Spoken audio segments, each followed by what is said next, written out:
Admission পরীক্ষার প্রস্তুতিকালীন সময়ে বারবার বুঝে না বুঝে বই শেষ করার চাইতে বুঝে শুনে ঠিক কিভাবে পড়া উচিত সেই অনুযায়ী পড়াটা বুদ্ধিমানের কাজ না। তো এই যে দেখতে পাইতেছেন আমার হাতে একটা বই, আজকে আপনাদের একদম হাতে কলমে ডিটেলসে দেখাই দিব ঠিক কোন কোন নিয়মে প্রত্যেকটা বই অ্যাডমিশন চলাকালীন আপনাদের পড়া উচিত। ধরেন আপনি ফার্স্ট টাইম ইংলিশের মাস্টার বইটা পড়া শুরু করলেন, এখন আপনার কিভাবে করা উচিত জানেন? প্রথমে আপনার সূচিপত্রের দিকে ফোকাস করা উচিত। এই যে দেখতে পাইতেছেন সূচিপত্রে যে আইটেমগুলো আছে, এইখান থেকে আপনার কাঙ্ক্ষিত বিশ্ববিদ্যালয়ের সবচেয়ে ইম্পর্টেন্ট যে আইটেমগুলো সেগুলো অবশ্যই মার্ক করে নেবেন। যখন আপনার জানা থাকবে যে এই আইটেমগুলোই বেশি গুরুত্ব দিতে হবে, তখন প্রতিবার বই খুললে আইটেমগুলো আপনার চোখে বাঁধবে আর এই আইটেমগুলোই ভালো মতো রিভিশন দিতে পারবেন। ধরেন আপনি সিনোনিমের আইটেমটা শুরু করবেন, এই যে দেখতে পাইতেছেন সিনোনিম। তো আপনি ফার্স্ট টাইম যখন সিনোনিম পড়বেন A to Z শেষ পর্যন্ত, তো অবশ্যই পুরো সিনোনিমের আইটেমে একটা সিঙ্গেল দাগও দিবেন না, শুধুমাত্র জাস্ট এইখানটাই দাগ দিয়ে রাখবেন যে হ্যাঁ হ্যাঁ এই আইটেমগুলো আমি পড়েছি। প্রথমবার সবকিছু পড়তে যাবেন না, অনলি বিভিন্ন বোর্ডে আসা প্রশ্নগুলো প্লাস BCS এর প্রশ্নগুলো আপনারা বেশি গুরুত্ব দিবেন, পরের বার ডিটেলসে পড়বেন। এইখানটায় আপনারা একটা জিনিস খেয়াল করবেন, দেখেন আমি এইখানটায় ঠিক এই জায়গায় একটা জিনিস মার্ক করে রাখছি। এটা কিসের মার্ক বলতে পারেন? এই পুরো পেজের মধ্যে আমার দুইটা প্রশ্নই সবচেয়ে বেশি কঠিন লাগছে, যে এইটা একটা মার্ক করে রাখছি আর এইখানটায় আরেকটা মার্ক করে রাখছি। আপনিও পুরো একটা পেজের মধ্যে আপনার যে আইটেমটা সবচেয়ে বেশি কঠিন লাগবে ওইটা অবশ্যই যে কোনো একটা চিহ্ন দিয়ে মার্ক করে রাখবেন।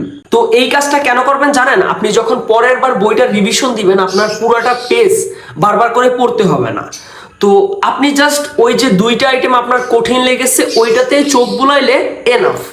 তো এই কারণে আমি বলবো অ্যাডমিশনে অনেকেই বারবার বই রিভিশন দেয়, বাট এইটা চাইতেও বেশি দরকারি পুরা বইয়ের ভিতরে যে আইটেমগুলো সবচেয়ে কঠিন সেই আইটেমগুলো মার্ক করে রাখা আর ওই আইটেমগুলাই বারবার রিভিশন দেয়া। কারণ অ্যাডমিশনের টাইমটা সীমিত, আর সীমিত সময়টাকে ভালো মতো কাজে লাগাইতে গেলে বারবার বই রিভিশন দেওয়ার চাইতে এইটা বেশি ইম্পর্টেন্ট যে আপনি জাস্ট আপনার স্পেসিফিক কঠিন আইটেমটা বারবার রিভিশন দিতেছেন। তো আমি তো একটু আগে আপনাদের দেখাইলাম যে আপনার যে আইটেমগুলো কঠিন মনে হবে, আমার যেমন 2 পেজে 2টা কঠিন ছিল, এই পেজে কোনো কঠিন প্রশ্ন পাইনি, এই পেজেও পাইনি, প্লাস এই পেজেও আমার কাছে কঠিন মনে হয়নি। তারপর আপনারা চেষ্টা করবেন প্রত্যেকটা পেজে অন্তত একটা কঠিন প্রশ্ন দাগায় রাখার।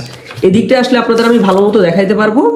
এই যেমন রাইট ফর্ম অফ ভার্বে আসি, প্রথম পেজে 2টা কঠিন মনে হয়েছে, তারপরের পেজে আমার একটাও কঠিন মনে হয়নি, তারপরের পেজেও মনে হয়নি, তারপরের পেজে এই যে দেখেন এইখানে আমি গোল মার্ক করে রাখছিলাম। এই গোল মার্কের কারণটা কি শুনবেন? এইখানে আমি 3টা প্রশ্ন একদমই বুঝতে পারি নাই, তো বুঝতে পারি নাই মানে আমি গোল করে রাখছি, আর কঠিন মানে আমি এই পাশে একটা চিহ্ন দিয়ে রাখছিলাম।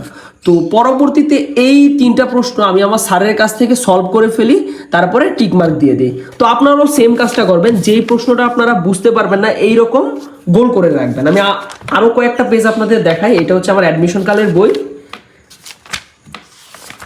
সাপোজ ধরেন আপনি হচ্ছে প্রোনাউন পড়লেন, এই যে দেখেন প্রোনাউনের আইটেমটা আমি আপনাদের দেখাই। এই যে দেখেন প্রত্যেকটা প্রশ্ন আমার পড়া হয়ে গেছে মানে আমি মার্ক করে রাখছি। আর যেটা আমার কাছে কঠিন মনে হয়েছে, যেটা আমার কাছে বারবার পড়লেও আমার কাছে কঠিন মনে হইতো, যে কারণে এটা আমি দাগায় রাখছিলাম। এই যে এটা আমার কাছে কঠিন মনে হইতো আমি দাগায় রাখছিলাম।